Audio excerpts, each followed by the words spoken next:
Hey, cheetah readers, it's Mrs. Winecoop. And some of you have stumbled upon our YouTube channel and commented that you've been listening to some of the first chapters that I've read in the past. And I thought, what a unique opportunity to share with you some first chapters of some of my favorite books that we have here in the Frank Love Library. The first book I want to share with you is called Bliss. It's written by Kathryn Littlewood. It's in our fantasy section, and it's about family of magical bakers.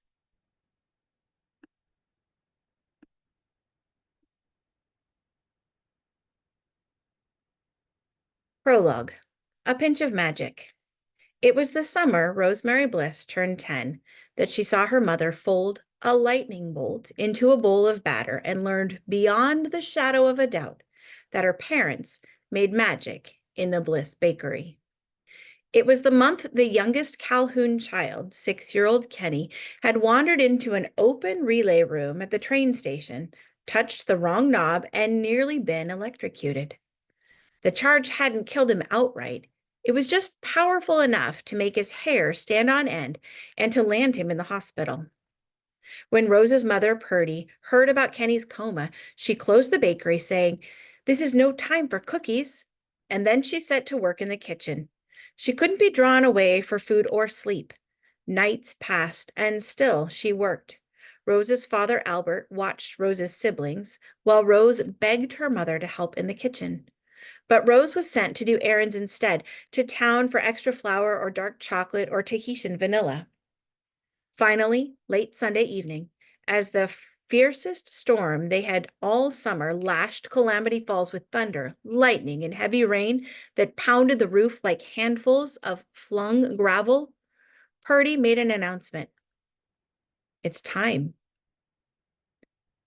"We can't leave the children," Albert said. "Not in a storm like this one." Purdy nodded sharply. "Then I guess we have no choice but to bring them along." She turned and shouted upstairs, "Field trip, everyone!"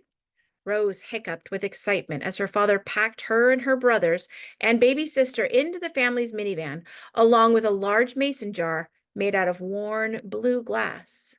Wind and rain rocked the van on its wheels and almost pushed it off the road, but Albert gritted his teeth and pressed on to the barren top of Bald Man's Peak.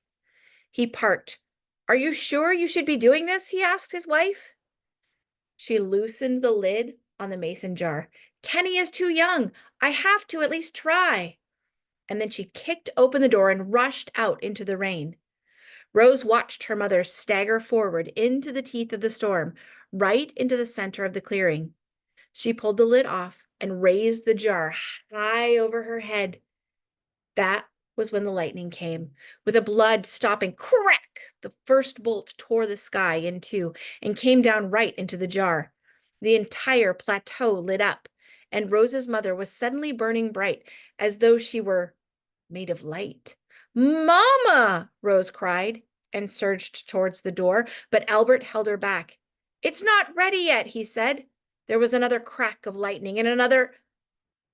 Afterward, Rose didn't know whether she'd been blinded by the light or by her tears.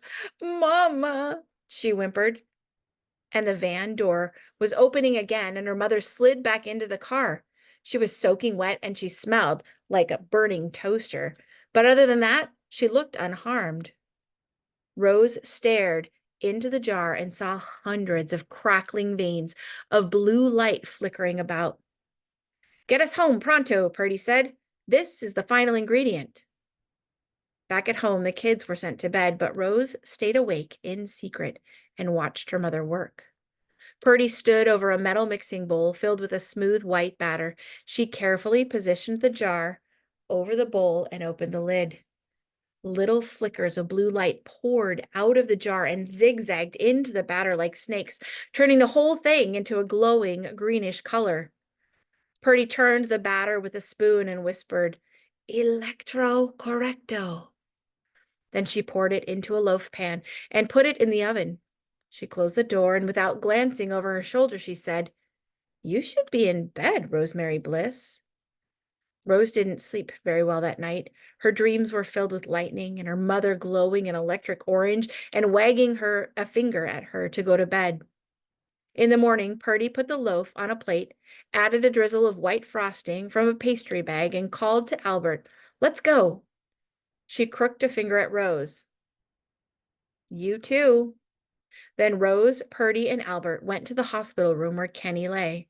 Rose didn't think he looked so bad from the outside, a little quieter than normal, a little bluer than anyone should be, but there were grim-looking machines hooked up to him, and his pulse was weak, beeping in the tiny room.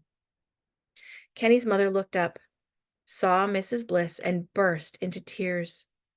"It's too late for cakes, Purdy," she said. But Rose's mother just eased a crumb between his lips. Nothing happened for the longest time, and then there was the faintest gulp. She slid a bigger chunk into his mouth. This time his tongue moved, and there was a louder gulp. And then she pushed a whole mouthful in, and his jaw seemed to work of its own accord. He chewed and swallowed, and before his eyes opened, said, "You got any milk?" After that moment, Rose knew that the rumors were true. The baked goods from the Follow Your Bliss bakery actually were magical.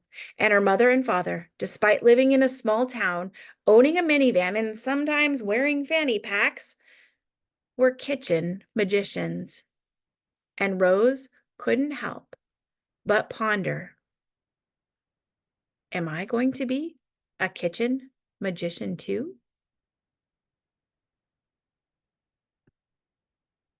That's Bliss by Kathryn Littlewood. Available at your Frank Love Library. Happy reading, cheetahs.